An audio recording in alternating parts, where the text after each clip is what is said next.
Tonight, several developing stories as we come on the air. An arrest in what's being called an arson attack at the Pennsylvania governor's residence. More tariff whiplash amid an escalating trade war with China. Electronics exempt from steep tariffs may not be for long. And a house explosion in Texas with multiple injuries. We'll begin with the overnight fire at the official residence of the Pennsylvania governor. State police now calling it an act of arson. A suspect now in custody. Governor Josh Shapiro and his family waking up to the sound of police banging on their door. They just celebrated the first night of Passover. Katersky in Pennsylvania with late developments.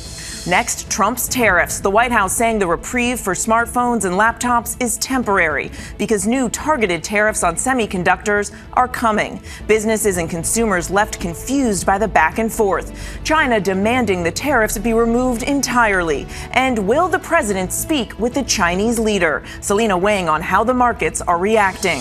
New details on the Wisconsin teenager accused of killing his parents to finance a plot to allegedly kill President Trump. Federal documents show the government may pursue conspiracy charges against others, they say, who may have known about the plans, some of them overseas. The deadly plane crash in upstate New York. The plane going down in a field, muddy conditions hampering recovery operations. Plus, the search for clues in the Hudson River helicopter crash. Divers scouring the river for the main rotor and gearbox. As we learn, the chopper was not equipped with a black box recorder. Multiple injuries reported when a house exploded in Texas. A plume of smoke seen rising from the scene. One home destroyed, others damaged. Families of crime victims protest after a judge opens the door to new hearings for Lyle and Eric Menendez that could lead to their release decades after they killed both parents. Two American college students detained in Denmark, their families claiming it's over a dispute with a rideshare driver. And America Strong, the nurse saving 2 lives, and it was her day off. From ABC News World Headquarters in New York, this is World News Tonight. Good evening. Thanks for joining us on this busy Sunday. I'm Mary Bruce in for Lindsay Davis. President Trump is signaling another tariff reversal, and there's breaking news out of Austin, Texas. 6 people injured in a house explosion. But we begin tonight with an arrest in the alleged arson attack at the home of Pennsylvania Governor Josh Shapiro. That individual now facing attempted murder and arson charges. ABC News learning that authorities are trying to determine if the governor's Jewish faith was a possible motivation for the attack, coming on the first night of Passover. The governor and his family were inside the home at the time of the fire, but were able to escape the flames. Shapiro, a rising star in the Democratic Party under consideration for vice president in 2024, now viewed as a possible contender for the White House in 2028. Just moments ago, calling this a targeted attack. New details are coming in tonight. ABC's chief investigative correspondent Aaron Katersky leads us off from Harrisburg, Pennsylvania. Tonight, an arrest after what police called an act of arson at Pennsylvania Governor Josh Shapiro's residence, where he and his family had gathered to celebrate the first night of Passover. The governor's residence putting a large fire in the dining room on the first floor. They can see fire out the windows. The governor says he woke up to police banging on the door around 2 a.m. He and his family quickly evacuating as firefighters raced to get the fire under control. They're currently working on getting everybody evacuated. There's about 25 people inside. We do know that this attack was targeted. This type of violence is not okay. Just hours before the fire, Shapiro sharing this photo of his family's Seder table on social media. A senior law enforcement official tells ABC News authorities are investigating whether the arson could have been motivated by the governor's Jewish faith. No one will deter me or my family or any Pennsylvanian from celebrating their faith openly and proudly. You can see the broken out glass in these windows. One part of the home sustained significant damage. The governor and his family were in a different part of the official residence and escaped without injuries. Mary, the suspect was able to breach the fence here at the governor's mansion and make it inside the residence where he started the fire. Tonight, he's facing several charges, including attempted murder, and the FBI is investigating whether this was a hate crime. Mary? Still so many questions. Aaron Katersky with the late developments. Aaron, thank you. Now to the economy, and the Trump administration signaling yet another tariff reversal, saying those exemptions for smartphones and other electronics may only be temporary. And we'll learn more tomorrow about the president's plans. Here's ABC's senior White House correspondent, Selina Wang. Tonight, the Trump administration signaling yet another reversal on tariffs, fueling more confusion and uncertainty. Just days after exempting smartphones, laptops, and other electronics from the latest round of tariffs, the president now saying those products will be targeted again soon. Trump tonight posting tariffs on these products are just moving to a different tariff bucket. The president adding nobody is getting off the hook for the unfair trade balances, especially not China, which by far treats us the worst. The president promising to outline a plan tomorrow for tariffs on semiconductors, the computer chips that power smartphones and other technologies. I'll give you that answer on Monday. We'll be very specific on Monday. His Commerce Secretary saying new tariffs could be imposed within weeks. So what he's doing is he's saying they're exempt from the reciprocal tariffs, but they're included in the semiconductor tariffs, which are coming in probably a month or two. But for now, the current carve-outs remain. It's relief for tech companies and consumers amid fears that Trump's 145% tariffs on all Chinese goods will send prices of electronics skyrocketing. Beijing calling the exemptions a small step in correcting a wrong practice, urging the U.S. to completely cancel the so-called reciprocal tariffs.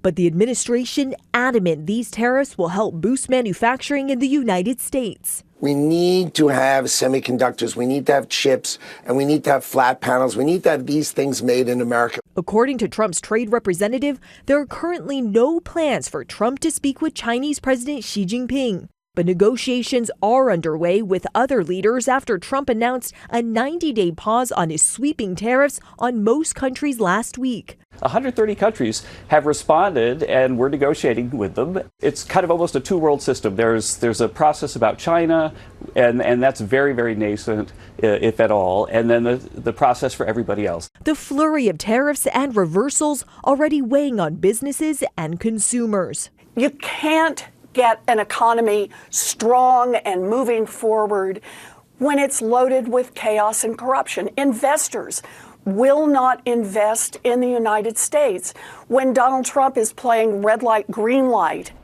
And Mary, U.S. stock futures are opening right now. It's the first indication of how investors are reacting to this latest whiplash from President Trump's on again, then off again, and now on again tariff strategy. Mary? Yeah, everyone watching to see how the markets respond. And Selina, while we have you, there is also news from the White House tonight on President Trump's health.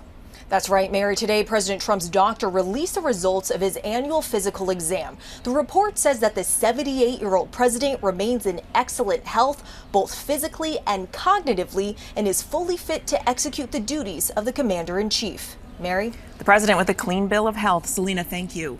Now to a new twist in a Wisconsin teen's alleged plan to overthrow the federal government and assassinate President Trump. The 17-year-old is charged with murder in the deaths of his stepmother, his mother, and stepfather. So let's bring in ABC's Melissa Adan. And Melissa, you're learning the FBI now believes there may be others who were aware of this alleged plot.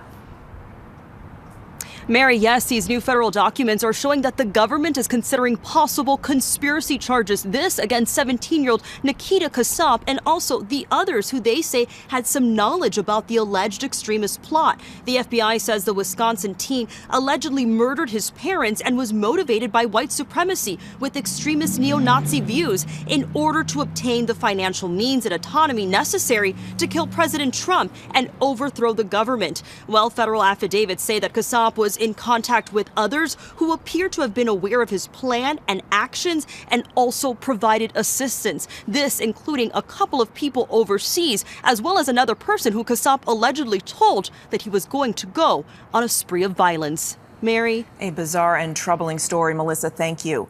Tonight, the NTSB is investigating yet another small plane crash, this one in upstate New York. 6 people were aboard the plane that crashed into a field. Authorities say that muddy conditions have made accessing the scene difficult. This just days after that deadly helicopter crash in the Hudson River. ABC's Ika Jachi has the latest on both crashes. This muddy field in upstate New York is now the site of another NTSB investigation tonight, after a private plane with 6 people on board crashed just miles from its destination. Data from Flight Radar 24 show the Mitsubishi MU-2B private plane departing from White Plains, New York at 11:33 Saturday morning. It was headed to Columbia County Airport in Hudson, New York, when officials say it crashed less than an hour later near Copake. That crash comes as dive teams here in New York City are back in the Hudson River tonight, searching for crucial pieces of that sightseeing helicopter that broke apart midair, killing 6 people on board, 2 executives at global tech company Siemens, along with their 3 children and their pilot, a Navy veteran with more than 780 hours of flight time. New video shows investigators reassembling pieces of the main cabin from the helicopter, so far recovering the main fuselage, cabin, and part of the helicopter's tail. And now, investigators say the helicopter was not equipped with any flight recorders. That's why finding the main rotor, seen here spinning off as the chopper plunges into the water, and its gearbox is crucial. Everything about this particular rotor is going to need to be looked at in very great detail to figure out not only what happened, but how it happened. The NTSB revealing the Bell 206L4, operated by New York Helicopter Charter, had its last major inspection on March 1st. And on the day of the tragic crash, the helicopter completed 7 tour flights, the accident occurring minutes into the 8th flight of the day. NTSB investigators met with representatives from the chopper's operator, New York Helicopters. Investigators also examined 2 exemplar helicopters. Mary? Okay, Ike, thank you. Next tonight, new details on the status of a Maryland man wrongly deported to a notorious prison in El Salvador. The Department of Justice saying that Kilmar Abrego Garcia is alive and secure, but no word on if and when they plan to comply with the judge's order to return him back to the U.S. And tonight, the new demand from his attorneys. Here's ABC's Christian Cordero.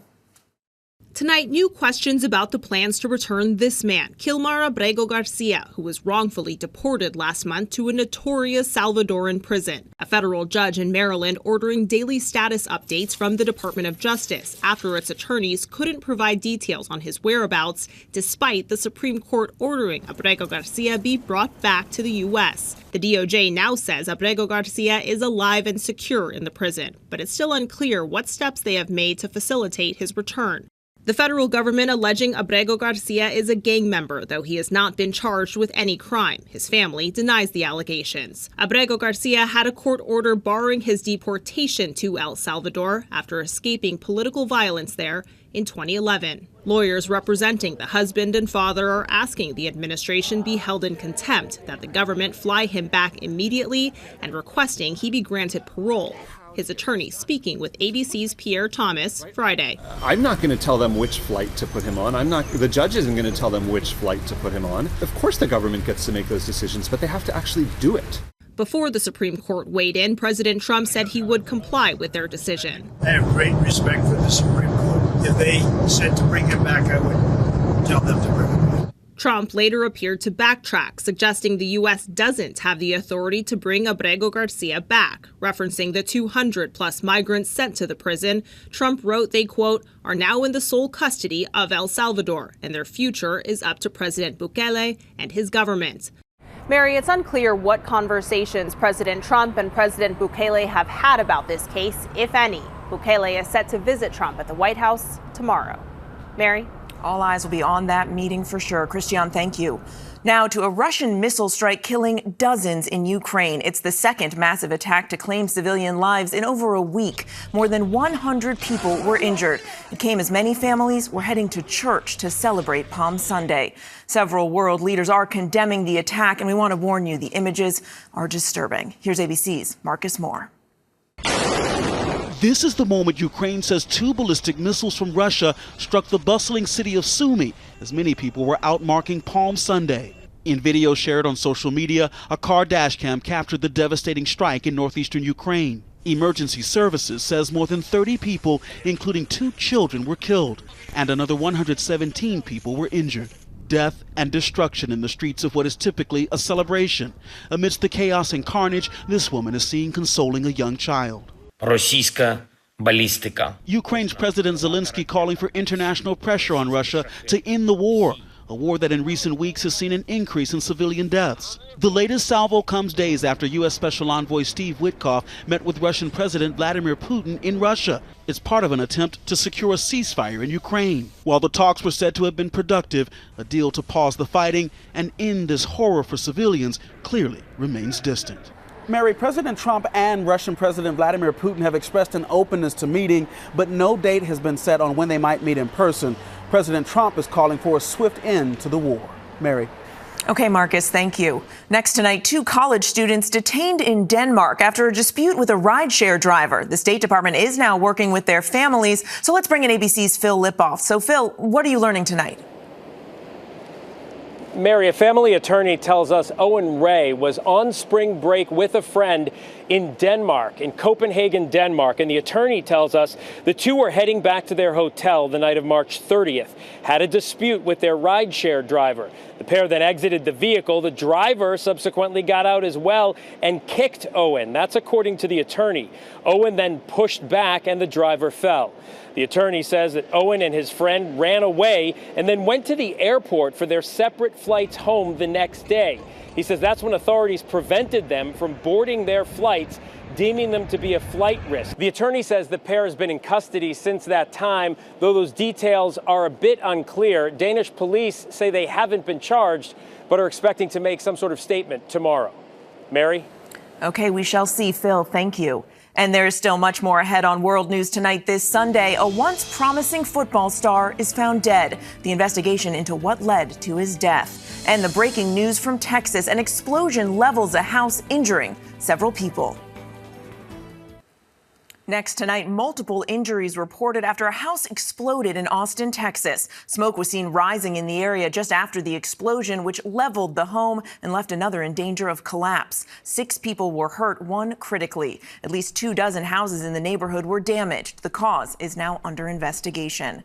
And tonight, ESPN is reporting an NFL hopeful was found dead in Houston just days before the league's draft. Kyron Lacey was a wide receiver at LSU. The cause of his death is under investigation. Lacey was facing criminal charges related to a deadly car accident in December. A grand jury was to begin hearing evidence on Monday. And several groups supporting crime victims are now speaking out against resentencing for Lyle and Eric Menendez. A judge in Los Angeles ruled Friday that process should move forward, which could ultimately lead to their release from prison. Lyle and Eric are serving life without parole for the 1989 murders of their parents. The brothers allege their father sexually abused them. Tonight, the Menendez family says the brothers' aunt, Terry Baralt, is hospitalized in critical condition. They say she became upset when the DA showed an image of Jose Menendez's lifeless body during a hearing last week. And when we come back, a surprise appearance by the Pope on Palm Sunday. To the Index now, and a surprise appearance from Pope Francis. The pontiff greeting thousands in St. Peter's Square, wishing them a good Palm Sunday and a good Holy Week. Francis has been recovering after a life-threatening battle with double pneumonia. And when we come back, America strong. For a life-saving nurse, there's no such thing as a day off. Finally tonight, America strong. The nurse in the right place at the right time, twice. Tonight, one nurse in Oklahoma City is performing unexpected miracles, even while off duty. Jennifer Gentry is a cardiac ICU nurse at Integris Health Heart Hospital. She's in the business of helping to save lives, and that's exactly what she did, not once, but twice on a recent day off. He was clearly not breathing, not doing well, so I went over there and asked if I could help. She was starting her day off in the gym when she suddenly saw a man in distress. And he didn't have a heartbeat. And then after the 3rd round of compressions, he came to. Then, just 3 hours later, while stopping for lunch, she saw a mom nursing her 6-week-old baby when he started having trouble breathing. He was not moving, not crying. He was blue. There was like some stuff blocking the baby's airway. Tonight, the parents of baby Carter recounting to us that terrifying moment. I knew something was wrong and I was afraid I was going to lose him. The baby required some back slaps, so I gave it some back slaps. She saved my son's life. It really truly felt like God sent Jenny to be our guardian angel that day. And it didn't stop there. Jennifer following up, checking in while they were in the hospital and visiting baby Carter a few days later. We were telling her she's now a bonus auntie to Carter. a bonus ante, and a lifesaver. GMA right here first thing in the morning, and David Muir will be back tomorrow night. I'm Mary Bruce in New York. Have a great evening. Good night. David Muir, ABC's World News Tonight, the most watched newscast in America, and honored with the Emmy Award, winner for Outstanding Live News Program.